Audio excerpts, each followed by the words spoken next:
এটা কথা খাটাংকে আপোনালোকক কৈছোঁ যে শিৱসাগৰৰ মানুহে মোক কৈছে যে শিৱসাগৰৰ ইতিহাসৰ এই যে মই গুৰুদ্বাৰৰ সন্মুখত আছোঁ, গুৰুদ্বাৰৰ সন্মুখত পানী উঠাৰ ঘটনা, এটি ৰোডত পানী উঠাৰ ঘটনা এইটোৱে প্ৰথম।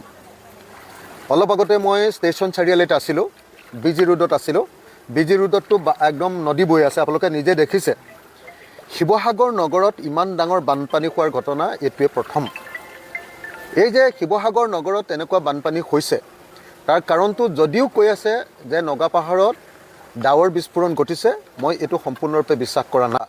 তাতে গোটেই পাহাৰবিলাক খান্দি পেলাইছে, কয়লা খান্দিছে, মাটি আনিছে। এই আটাইবিলাক কৰাৰ কাৰণে কি হৈছে যে গোটেই পানীটো ইয়াত ব্যাপক ৰূপত আহিছে, যিটো কাৰণত আমাৰ তলৰ এই তিনিখন জিলা চৰাইদেউ, শিৱসাগৰ আৰু যোৰহাট জিলা সম্পূৰ্ণৰূপে বিধ্বস্ত হৈ গৈছে। কিন্তু দুৰ্ভাগ্যৰ কথা যে অসমৰ ইতিহাসৰ এটা আনপ্ৰেচিডেণ্টেড অভূতপূৰ্ব বানপানী হৈছে, কিন্তু চৰকাৰৰ ৰেছপন্স, চৰকাৰৰ সঁহাৰি একেবাৰে ঠিক নহয়। মই বুকুত হাত থৈ আপোনালোকক ক'ব পাৰোঁ, আচলতে মোৰ সমষ্টিৰ এতিয়ালৈকে মানুহবিলাকে আনকি ভালকৈ এটা পানীৰ বটলো এতিয়ালৈকে চৰকাৰ বা প্ৰশাসনৰ পৰা পোৱা নাই। এটা বিস্কুটৰ পেকেট আৰু এটা পানীৰ বটলো এতিয়ালৈকে পোৱা নাই। অকল যে শিৱসাগৰত এইটো হৈছে এনেকুৱা নহয়। আপুনি ওচৰৰ নাজিৰালৈ যাওক, নাজিৰাটো একেটাই ঘটনা। আপুনি চৰাইদেউলৈ যাওক, অৰ্থাৎ আপোনাৰ কি কয় এইটো আপোনাৰ সোণাৰী সমষ্টি যাওক, তাতো একেটাই ঘটনা।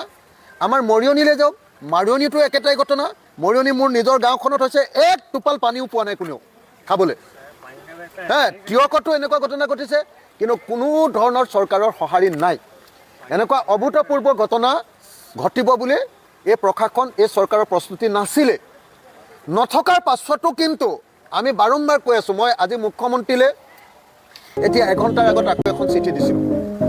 তেখেতক মই কৈছিলোঁ যে মুখ্যমন্ত্ৰী ডাঙৰীয়া, আমাৰ ইয়াত ৰেস্কিউ অপাৰেশ্যনৰ কাৰণে আজি মোৰ সমষ্টিটোত টাউনত পানী উঠি গ'ল, এতিয়ালৈকে মাত্ৰ 13খন নাও উঠিছে। 13খন নাও, 27টা পঞ্চায়ত, 27টা পঞ্চায়তত এখন গাঁৱত দিব লাগে এখন নাও মিনিমাম। 27টা পঞ্চায়ত আৰু নগৰৰ কাৰণে দিছে মাত্ৰ 13খন নাও। গতিকে একেবাৰে ৰেস্কিউ বা উদ্ধাৰ অভিযানটো একেবাৰে চলাবই পৰা হোৱা নাই। মিছা কথা একদম। আমি বয়োবৃদ্ধ মানুহ, বেমাৰী মানুহকো এতিয়ালৈকে উদ্ধাৰ কৰিব পৰা নাই। 1, 2 নম্বৰ, এতিয়ালৈকে মানুহবিলাকক সুধিছোঁ, কেইডোখৰতে মানুহবিলাকক এটা পানীৰ বটলো আমি এতিয়ালৈকে মানুহক দিব পৰা নাই, এটা বিস্কুটৰ পেকেটো দিব পৰা নাই। 3 দিন হ'ল বানপানী হোৱা শিৱসাগৰত এটা ৰিলিফ কেম্প পাতিব পৰা নাই এতিয়ালৈকে। প্ৰশাসনটো একেবাৰে ইফালৰ পৰা সিফালে জঁপিয়াই পৰিছে, এইফালে কৈছে, সিফালে কৈছে, ততে ধৰিব পৰা নাই। 1 কেজি চাউল, 1 কেজি দালি, 1 পোৱা মিঠাতেল, 100 গ্ৰাম নিমখো এতিয়ালৈকে কোনো মানুহক দিব পৰা নাই। মিছা কথা।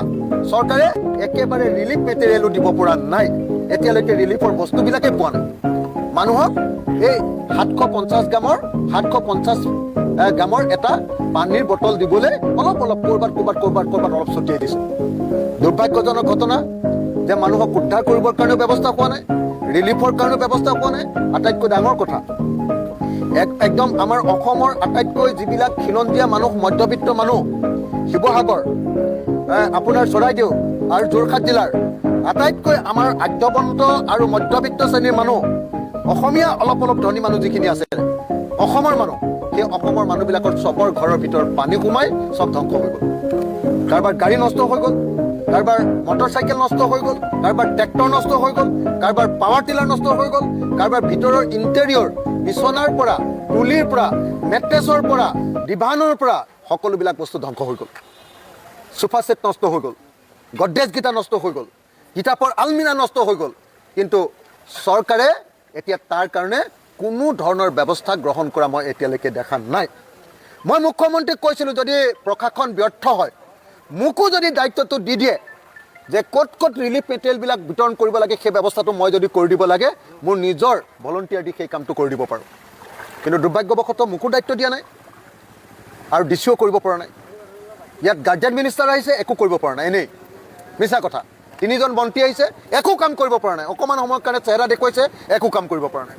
সেইকাৰণে মোৰ খং উঠিছে মানে মই গালি পাৰিব খোজা নাই, কিন্তু মুখ্যমন্ত্ৰীক জনাব খুজিছোঁ, মানুহৰ এই বিপদৰ সময়ত গুৱাহাটীৰ পৰা দৰকাৰ হ'লে আপুনি টিম পঠিয়াই ৰিলিফ আৰু ৰেস্কিউ অপাৰেশ্যনটোৰ নেতৃত্ব বহন কৰিবলৈ ব্যৱস্থা কৰক আৰু গুৱাহাটীৰ পৰা টীম পঠিয়াই এছেছমেণ্টৰ ব্যৱস্থা কৰক মানুহৰ কিমান ক্ষয় ক্ষতি হৈছে ব্যৱস্থা কৰক আৰু 5,000 6,000 বা 12,000 টকা দি ক্ষতিপূৰণ দিলে নহ'ব অসমীয়া মধ্যবিত্তৰ একদম ৰাজহাড় ভাগি গৈছে গতিকে প্ৰত্যেকটো পৰিয়ালে উপযুক্ত পৰিমাণৰ যাতে ক্ষতিপূৰণ পায় তাৰ কাৰণে কেন্দ্ৰীয় চৰকাৰৰ পৰা NDRF SDRF সকলো ফাণ্ডৰ পৰা পইচা আনি যাতে প্ৰত্যেকটো পৰিয়ালে পায় তাৰ ব্যৱস্থা গ্ৰহণ কৰিবৰ কাৰণে আহ্বান জনাইছোঁ আপোনালোকে সাংবাদিকবিলাকক সুধি চাওক যে সঁচাকৈ কিবা যদি কোনোবাই সাহায্য পাইছে মই সেইকাৰণে এই মুহূৰ্তত আপোনালোকে চাওকচোন এইখন হ'ল মোৰ এটি ৰোড ষ্টেচন চাৰিআলিৰ কাষৰ এইটো হ'ল গুৰুদ্বাৰৰ পৰা এইটো গোটেইটো আপুনি চাওক এটি ৰোড ইয়াৰ পৰা গৈ দৰিকা দলং ওলাইছেগৈ দৰিকা ৰাষ্ট্ৰীয় ঘাইপথটো অলপ আগতে ওলাইছে এই গোটেই ৰাস্তা এতিয়া পানীৰ ওপৰত গোটেই নগৰখন পানীৰ ওপৰত মানুহৰ হাহাকাৰ গোটেই দোকানবিলাকত বস্তুত ধ্বংস হৈ গ'ল তাৰ কাৰণে কোনো ব্যৱস্থা চৰকাৰে কৰিব পৰা নাই গতিকে এনেকুৱা পৰিস্থিতিত মই মানুহৰ লগত আছোঁ মই মানুহক সহায় কৰিছোঁ ব্যক্তিগতভাৱে এতিয়া যিমানকেইটা পইচা লৈ আহিছিলোঁ বা বেলেগৰ পৰা ল'লোঁ সেইবিলাকেৰে যদি কাৰোবাক কৰিছোঁ পানী দিছোঁ কাৰোবাক আকৌ খোৱাৰ কাৰণে কিবা এটা ব্যৱস্থা কৰি দিছোঁ তেনেকৈ যিমানখিনি আজি এটা পৰিয়ালৰ এটা সন্তান ঢুকালে 13 বছৰীয়া তেওঁলোকক অলপ সহায় কৰিলোঁ এনেকৈ কৰি যি পাৰোঁ তেনেকৈ মোৰ নিজৰ পিনৰ পৰা কৰি আছোঁ কিন্তু চৰকাৰক দেখিবলৈ পাইছোঁ যে চৰকাৰে প্ৰকৃত অৰ্থত এই অঞ্চলৰ মানুহক শিৱসাগৰ জিলাৰ মানুহক শিৱসাগৰ সমষ্টিৰ মানুহক আনকি মই জনামতে মোৰ ঘৰ মৰিয়নি সমষ্টিৰ মানুহ টিয়ক সমষ্টিৰ মানুহ যোৰহাট সমষ্টিৰ মানুহ আৰু এইফালে আপোনাৰ কি কয় নাজিৰা সমষ্টিৰ মানুহ আৰু সোণাৰী সমষ্টিৰ মানুহক যি পৰিমাণে সহায় কৰিব লাগিছিলে চৰকাৰে একেবাৰে কৰিব পৰা নাই ছিষ্টেম ফেইল কাইলৈ মুখ্যমন্ত্ৰী আহি হয়তো ডাঙৰ কেইটামান কথা কৈ দিব কিন্তু এইটোৰ পৰা সমস্যাৰ সমাধান নহয় এটা ছিষ্টেম যদি বনাই নিদিয়ে তেতিয়াহ'লে শিৱসাগৰ চৰাইদেউ আৰু যোৰহাটৰ মানুহ এবাৰ বাচিব নোৱাৰিব